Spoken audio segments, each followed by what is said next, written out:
Bonjour à toutes et bonjour à tous, et tout d'abord j'espère que tout le monde se porte bien en cette période très particulière, cet automne 2020, durant une année qui nous a chamboulé depuis la mi-mars.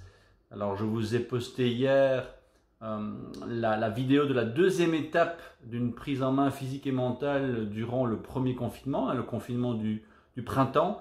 C'était assez intéressant pour moi de voir comment personnellement j'ai réagi à cette époque. Finalement, ce confinement a duré plus longtemps que prévu.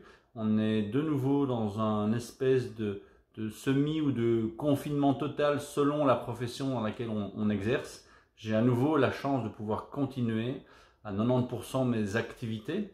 Et donc, j'aimerais revenir sur cette deuxième étape, ou en tout cas adapter cette deuxième étape de la prise en main ou de sa reprise en main physique et mentale lors d'une période plus fragile, plus difficile éventuellement à gérer, parce que c'est tout à fait artificiel de se retrouver coincé à l'intérieur, limité dans ses mouvements, limité dans sa liberté. Alors, je parlais bien en avril de cette deuxième étape comme étant une acceptation de la situation sans être une résignation.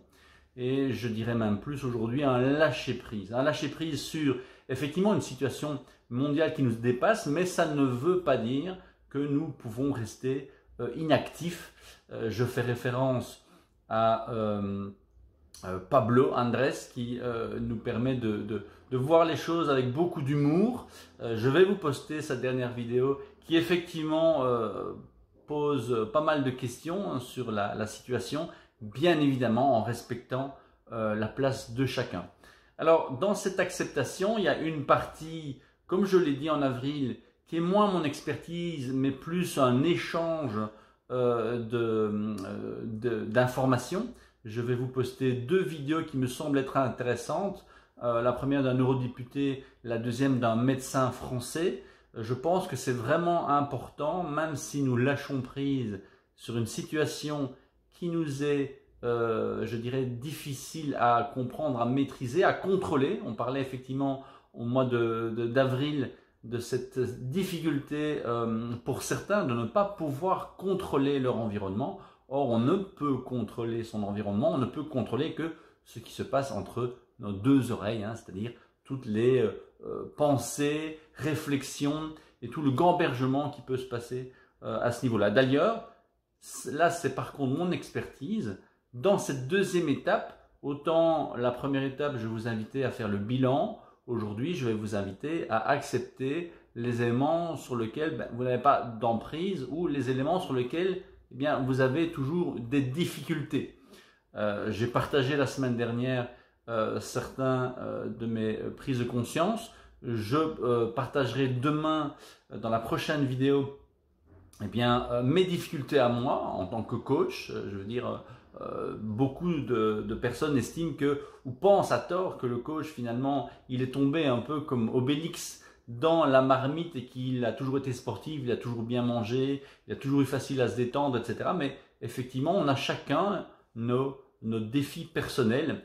Et personnellement, justement, ma carrière a été enrichie de défis personnels. Je vous ai dit la semaine dernière, initiateur de mouvement, c'est un peu le titre que je me suis donné au début de ma carrière. Aujourd'hui, je parlerai plutôt de designer de programme santé, parce que ce qui me passionne, c'est effectivement répondre du mieux possible à une problématique, à un type de personne, de communauté, de leader, pour pouvoir proposer un programme santé de remise en forme adaptable au quotidien. Et donc ici, c'est ce que je vous propose, c'est ce qu'on verra la semaine prochaine, c'est comment adapter votre quotidien d'un point de vue physique, d'un point de vue nutritionnel, d'un point de vue mental à la situation de confinement. Et donc sur une première partie, un lâcher-prise sur la situation, je vous invite à aller voir les 3 vidéos en lien, celle de Pablo pour avoir beaucoup d'humour, celle de l'eurodéputé pour se rendre compte à quel point la situation est historique et qu'il faut absolument changer cette situation-là. Vous avez probablement vu toute une série d'informations très déconcertantes concernant par exemple la situation des hôpitaux il y a 5 ans déjà à cette même période, qui étaient déjà effectivement submergés, ou encore une information comme quoi Disneyland serait réouvert pour les fêtes, mais serait à nouveau fermé au mois de janvier. Donc tout ça, effectivement, nous renvoie sur beaucoup de questions. Eh bien, nous pouvons accepter de ne pas tout contrôler, mais nous n'allons pas nous résigner. L'élément sur lequel je vous invite réellement, et ça va être confirmé dans la 3e vidéo que je vais vous partager, celle du docteur Fauché, je pense, pardonnez-moi si j'ai estropié son nom pour ceux qui le connaissent, eh bien, il y a vraiment matière à réflexion. C'est 45 minutes, mais honnêtement, ceux qui s'intéressent profondément à la santé, et je sais que dans ma communauté, eh bien, vous êtes probablement toutes et tous intéressés par cette santé plutôt globale. Rappelez-vous que la migraine n'est pas un manque en aspirine. C'est un petit clin d'œil avec beaucoup d'humour, mais trop souvent on a l'impression qu'on a un problème, il faut une solution, un quick fix, quelque chose qui va aller vite et qui va résoudre tous nos problèmes. Et donc ça c'est la partie plutôt globale, et puis il y a la partie personnelle où je vous invite vraiment, suite à la semaine dernière, vous avez fait un peu un bilan, cette semaine c'est de se dire ok, je ne suis pas parfait, je ne suis pas parfaite, il y a encore énormément de choses à faire, je connais mes difficultés, j'accepte qu'effectivement ça va être difficile, il va falloir sortir de sa zone de confort, il y a des choses que je pourrais mettre en place tout de suite. Je vous donnerai d'ailleurs une nouvelle technique que j'ai apprise d'un de mes mentors la semaine prochaine pour justement passer à l'action. Passer à l'action, c'est vraiment essentiel. On va revenir sur des éléments puissants au niveau de la remise en forme qui sont souvent justement mis en dualité. Je parlais justement en avril de cette dualité alors qu'il ne devrait pas y avoir de dualité, mais plutôt une combinaison du yin et du yang. Effectivement, dans ma carrière, j'ai dû accepter d'être considéré comme un personnage un peu particulier dans le monde du fitness parce que je parlais déjà il y a 15 ans de respiration, de méditation, de travail intérieur dans le monde du fitness, et on avait l'impression que j'étais une espèce de bizarrerie dans le monde de la remise en forme classique. Et à la fois, quand je faisais partie de certaines formations plutôt liées au spirituel, à la remise en question, au développement personnel, on me voyait comme une bizarrerie sur pattes, mais plutôt d'un point de vue physique. Ah bah oui, j'étais musclé, je ne correspondais pas au profil, je dirais, du yogi, je mangeais de la viande, je mange d'ailleurs toujours de la viande, je consommais de l'alcool, je consomme toujours un petit peu d'alcool parce que justement aujourd'hui, je dois accepter qu'effectivement, j'ai des nouvelles faiblesses qui sont apparues, mais j'en parlerai un peu plus en détail demain pour être authentique avec vous et pour partager mes difficultés de coach. Nous sommes tous sur un chemin identique, c'est-à-dire pouvoir devenir plus équilibré, plus serein.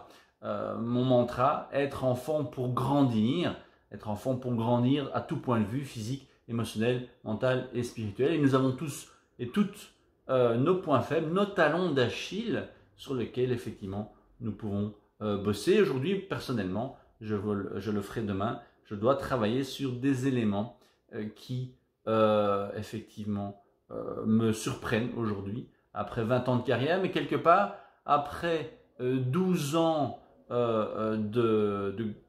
d'obstacles et d'expériences très dures, nous arrivons dans une période qui pour moi, surtout après 10 ans, septembre, octobre, novembre, décembre, janvier, il y a 10 ans, était une période extrêmement intense pour moi.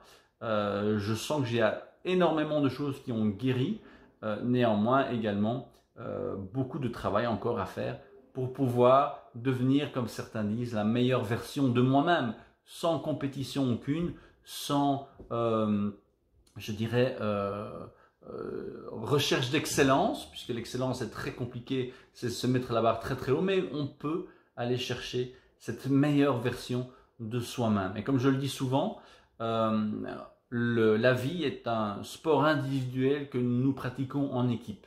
C'est-à-dire que personne n'est sur votre chemin, personne ne ressentira exactement ce que vous ressentez, ce que vous avez ressenti, mais nous pouvons tous nous soutenir. Et aujourd'hui, je décide à nouveau de partager avec vous en vidéo mon ressenti sur la situation aujourd'hui, sur la manière dont on peut lâcher prise. Alors certains effectivement auront beaucoup plus difficile lorsque leur entreprise est en train de disparaître à cause de la situation actuelle. Mais par contre, il existe des moyens de rebondir. N'hésitez pas également à m'envoyer des messages, parce que j'ai eu l'occasion durant mes deux faillites 2009 et 2016 de pouvoir rebondir grâce à des organismes à Bruxelles. Donc si vous êtes dans le besoin d'avoir des contacts, n'hésitez pas à m'envoyer également des demandes. Voilà, j'espère que cette vidéo à nouveau vous permet d'avoir une pièce de votre puzzle en plus. Je ne vais pas me vanter de pouvoir résoudre tous les problèmes que ma communauté ou les gens que je rencontre ont sur leur chemin, mais néanmoins une petite pièce à votre puzzle effectivement pourrait être intéressant. Comme moi j'ai reçu énormément de petites pièces, même si certaines j'ai dû aller les chercher. Et bien toutes ces pièces, c'est ce que j'aime faire, c'est les mettre en place pour trouver finalement mon équilibre, ma sérénité et pouvoir la partager. Alors j'espère que cette fois-ci je suis resté suffisamment pétillant et enthousiaste et souriant, parce que je sais que c'est pas des plus faciles de pouvoir réfléchir en même temps sur ce que je raconte et garder le sourire. Souvent j'ai l'air un peu sérieux. Je vous souhaite une excellente fin de journée, de soirée, et je vous donne rendez-vous dans la prochaine vidéo. À très bientôt.